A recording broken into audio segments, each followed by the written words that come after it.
চলে আসলাম আরো একটি নতুন ভিডিও নিয়ে। আজকে আমি আইফোন 15 সম্পর্কে আলোচনা করব।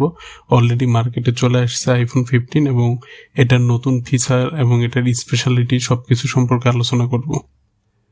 ওকে, আমরা আইফোন 15 প্লাস যদি দেখি, এটা হচ্ছে 5টা কালার নিয়ে আসতেছে, পিঙ্ক, ইয়েলো, গ্রিন, ব্লু এবং ব্ল্যাক। আপনি 5টা কালারে অ্যাভেলেবল হবে এটা, সেটা হচ্ছে পিঙ্ক, ইয়েলো, গ্রিন, ব্লু এবং ব্ল্যাক। এবং এখানকার সবচেয়ে যেটা মেন পয়েন্ট সেটা হচ্ছে তারা USB-C পোর্ট অ্যাড করতেছে, যেটা এর আগে কখনো করে নাই। সেটা হচ্ছে আইফোন 15 এবং আইফোন 15 প্লাসে। বাট আপনি আইফোন 15 প্রো এবং প্রো ম্যাক্সে হচ্ছে সি পোর্টের সাথে একটা থান্ডারস ভোল্ট অ্যাড থাকবে, যেটাতে আপনি 40 GB পার সেকেন্ডে ডাটা ট্রান্সফার করতে পারবেন। আবারও বলতেছি, প্রো ম্যাক্সে 40 GB পার সেকেন্ডে আপনি ডাটা ট্রান্সফার করতে পারবেন। এবং আমরা যদি এটার প্রসেসর দেখি, A16 বায়োনিক চিপস। আমরা জানি A16 বায়োনিক অলরেডি আমরা 14 প্রো ম্যাক্সে পাইছি, এবং এটা হচ্ছে A15 এর চাইতে বেটার পাওয়ার এফিসিয়েন্সি এবং হিট ম্যানেজমেন্ট। সেটটা যে গরম হয় আপনার এটাতে গরমটা আরো কম হবে, এবং এটা হচ্ছে পাওয়ার এফিসিয়েন্সিটা প্রায় 20 থেকে 30% মোর। মানে আপনি আগে যা কাজ করছেন সেম কাজ এখানে করলে আপনার 30% কম ব্যাটারি কনজাম্পশন হবে। ওকে, আমরা যদি আরেকটা দেখি, ইউজিং 20% লেস পাওয়ার এবং ডেলিভারি, যেটা আমি বললাম আপনার ব্যাটারিটা কনজাম্পশন হচ্ছে, আপনি সেম ভাবে এটা ইউজ করলেও 20% আপনার ব্যাটারিটা ইমপ্রুভ হয়েছে, পাওয়ার কনজাম্পশনটা 20% ইমপ্রুভ হয়েছে। এবং এটা যদি আপনি এভাবে চিন্তা করেন তাহলে হচ্ছে আপনার 15 প্রোতে আপনি যদি ভিডিও চালান তাহলে 20 ঘন্টা ইউজ করতে পারবেন আইফোন 15, এবং যদি 15 প্লাসে সেটা আপনি 26 ঘন্টা ইউজ করতে পারবেন।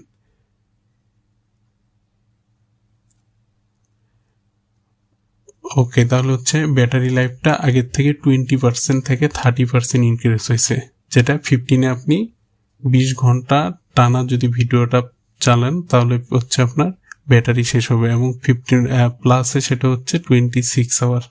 এবং সেম ইউনাইটেড স্টেটে এবারও সিম কার্ড থাকতেছে না, তারা ডিরেক্টলি সিম নিয়ে আসছে। সিম আমাদের দেশে চালু হলো, বাট এখনো সেভাবে চালু হয় নাই। এটা ইউএসএ তে এখনো তারা সিম নিয়ে আসছে, কোনো সিম কার্ড নেই ইউএসএ ভার্সনে যে ফোনগুলো আছে। ওকে, এবং সেম এটা এবারও হচ্ছে 5G কানেক্টিভিটি সাপোর্ট করবে, এবং তারা হচ্ছে নিউ কোয়ালকম একটা 70 মডেম ইউজ করতেছে। এবার মেন যে ফিচার সেটা হচ্ছে ব্যাটারিটা। অবশ্যই ব্যাটারি এবং ক্যামেরার জন্য এবার আইফোন হচ্ছে আপনার কাছে সেরা।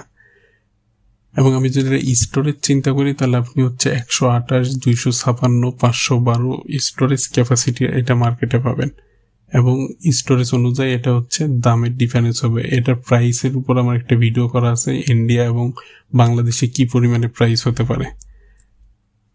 ওকে, আপনি হচ্ছে এটা সিপোর্টে চার্জ করতে পারবেন, এবং আপনি যদি ম্যাক্সেপ বা QI2 দিয়ে ডিরেক্ট ওয়্যারলেস চার্জিংও করতে পারবেন। এবং 15 প্লাস হচ্ছে ওয়াইফাই 6 এবং ব্লুটুথ 5.3 সাপোর্ট করে।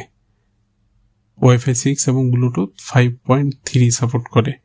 আবার বলি, আপনার সিপোর্ট তো থাকতেছে, সাথে হচ্ছে আপনি ওয়্যারলেস ম্যাক্সেপ বা QI2 দিয়ে ডিরেক্টলি ওয়্যারলেস চার্জিং করতে পারবেন। ওকে, আবারও বলতেছি যে হচ্ছে প্রাইস নিয়ে অলরেডি আমার একটা ভিডিও আছে। তারপরে এখানে হচ্ছে আইফোন 15 যেটা 6.1 ইঞ্চি সেটা $799 শুরু হচ্ছে, মানে প্রায় $800 বাংলাদেশের টাকায়, প্রায় 85,000 টাকা। এবং 15 প্লাস যেটা সেটা হচ্ছে 899, মানে $90, যেটা বাংলাদেশের টাকা এখন প্রায় 1 লাখ। বাট এটা অ্যাকচুয়াল প্রাইস না, অ্যাকচুয়াল প্রাইস আরো বেশি। শুধু প্রাইসের উপরে এবং কবে থেকে পাবেন এটার উপর একটা ভিডিও করা আছে। আপনার যদি কোনো বুঝতে প্রবলেম হয় বা যে কোনো প্রশ্ন আপনি কমেন্টস করে জানতে পারেন, এবং নিয়মিত এরকম রিভিউ পেতে অবশ্যই আপনি চ্যানেলটি সাবস্ক্রাইব করবেন। Okay, thank you so much for watching the video.